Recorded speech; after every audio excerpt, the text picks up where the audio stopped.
Hi everyone, welcome back. So today we're doing a little weekend reset, some light organizing, some breakfast meal prep. I hope you guys enjoy hanging out with me. Give the video a thumbs up if you do, and let's go ahead and jump into it. So today we're starting off in my living room. I was actually in the middle of organizing my Mackenzie-Childs pieces because I got a new storage system. And in one of my recent shorts, I had so many requests to show a full Mackenzie-Childs collection video. So I figured I could take you through some of my favorite pieces while we organize.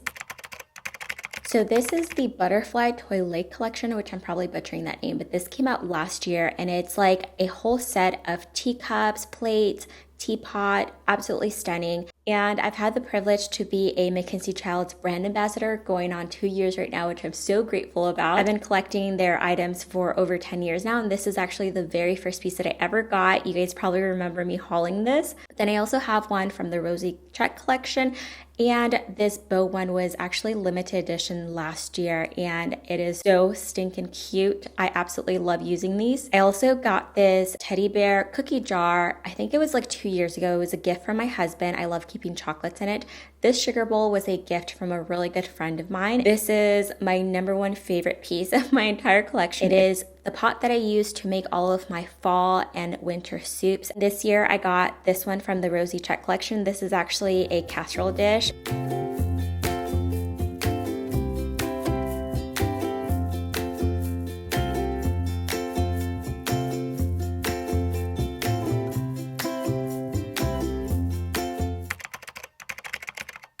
Now you also may notice that I did change out the wall art in our living room. I gave the whole living room kind of just like a little refresh. We are working on finishing the guest bedroom. Finally, I know that bedroom has kind of been put on pause for a while. I ended up taking that painting in that room and then I put this one here, which I love because I feel like it just transports you into another world. If I had a boat, I would sail out, take every brother and sister of mine.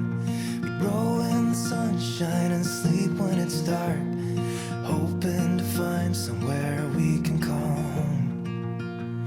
But it's black, yeah, it's black. So I went ahead and tidied up the rest of the living room. And as I was putting all the pillows back, I was thinking that I can't wait to decorate for fall. I feel like I've kept this living room so black and white for so long that I'm ready to add some like warm, cozy tones. And I'm already starting to think about what colors I'm going to use in here. But I feel like I have so much to catch you guys up on. But I also did all of my back to school shopping for Sebastian. He's going into 2nd grade. Elliot, we decided to keep him home one more year. His birthday is right at the cutoff, so he could either start school a little bit early or wait a whole year. I also don't think I ever told you guys, but last year I was Sebastian's room mom and I absolutely loved it.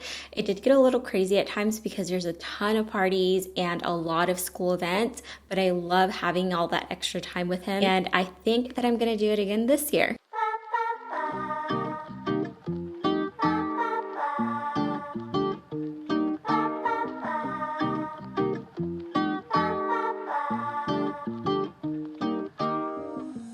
So my main goal for today was to get some breakfast items meal prepped, but I wanted to go ahead and like make sure that the living room area and the kitchen, all of that was like nice and tidy because I always feel more motivated and inspired when I look out and everything is organized.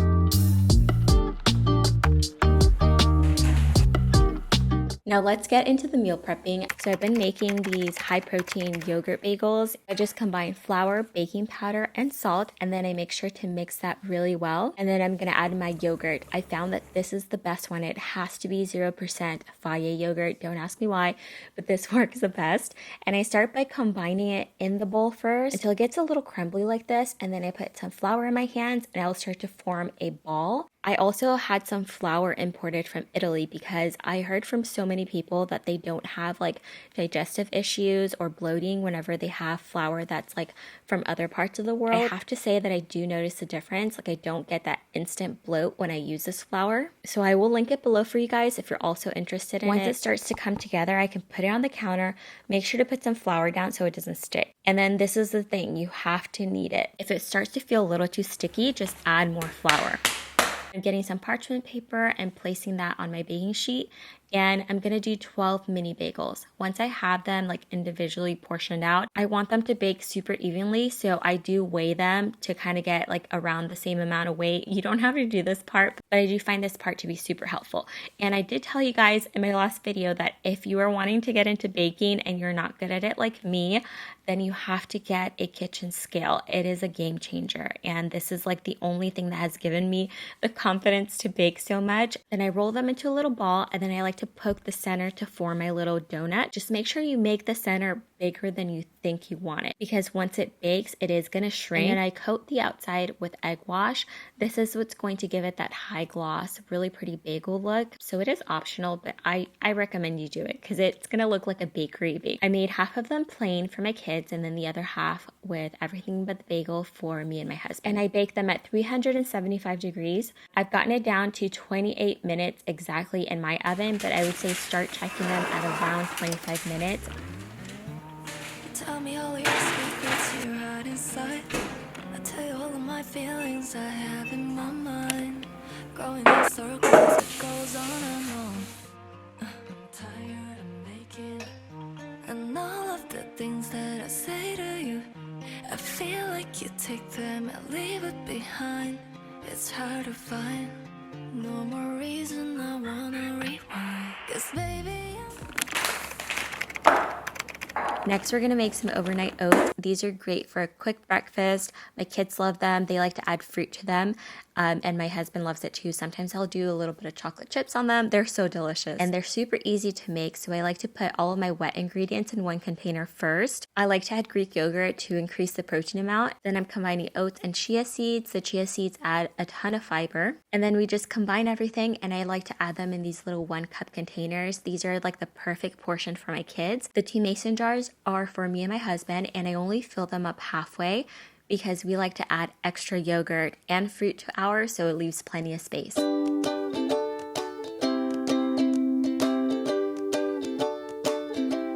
Once the bagels are done, I go ahead and let them cool down all the way before I cut them or cover them. And this is so important because they will continue to cook and just like settle so that you don't get that like gummy texture on the inside. They're amazing. I do like to put them in the toaster for a few minutes. They're great by themselves with cream cheese. Sometimes we turn them into little breakfast sandwiches.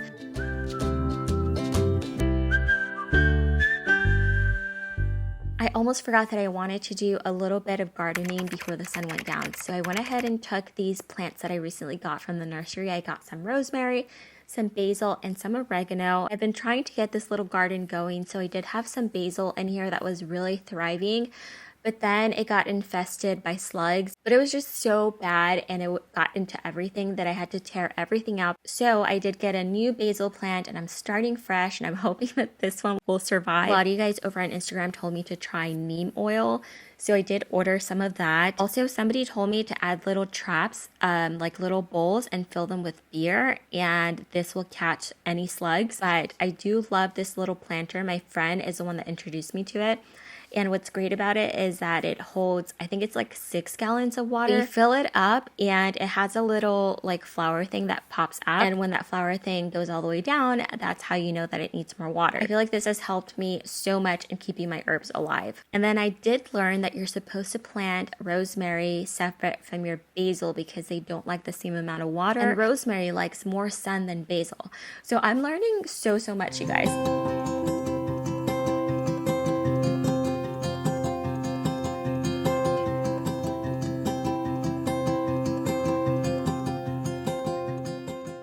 So the last thing we're meal prepping is a dense bean salad.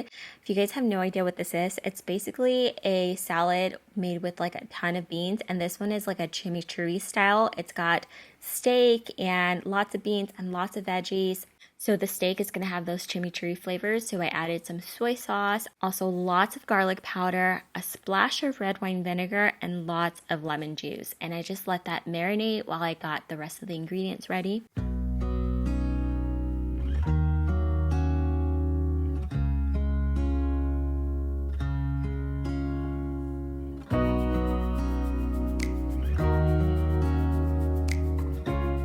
So I'm currently watching Good Girls on Netflix. I know I'm like super late to the party. A lot of you guys have already watched it, but if you haven't, and if you're looking for a good show to watch, it is like a mix between Desperate Housewives and Breaking Bad. It's about 3 suburban moms that are in desperate need of money. So they end up getting caught up in all this like criminal activity, and then they get too deep in. It's just got a lot of drama. It's also super funny. Then I also got started on the dressing, which has a ton of garlic. And then I marinated that garlic in some red wine vinegar. This is going to help mellow out that garlic flavor. And of course, I have to include some green olives in the salad because I love olives, and some roasted peppers. These are so good, and they go so nicely with that steak. It would not be a chimichurri salad without parsley and cilantro. Once all the ingredients were chopped and prepped, I went ahead and seared my steak about 2 to 3 minutes on each side. I did use ribeye for mine, but I think flank steak would work really well. New York strip, really any kind of steak that you want. You're gonna marinate it for a long time, so I feel like it's very forgiving.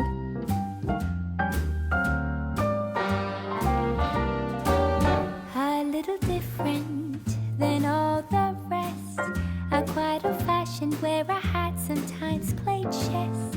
And when I'm out, I'm looking for that vintage fling. But all complexions that I adore. Now it's time to assemble our salad. I rinsed and drained some chickpeas, cannelli beans, red onions, green onions, my olives, peppers, all my herbs, and then I decided I wanted to include capers. So I added lots of capers. I did let my steak cool down for a little bit so it didn't wilt everything, along with the garlic and vinegar, some olive oil. I gave that a good mix, and then I tasted it for seasoning. I added salt and red chili flakes. You could also add mini mozzarella balls to this. I personally am not a huge fan of cheese in my salad. You definitely have to make this. It is so good. I'm gonna have all of the recipes that I shared in this video down in the info box for you guys. I hope you enjoyed hanging out with me today. If you did, please give the video a thumbs up, subscribe before you go, and until next time, bye.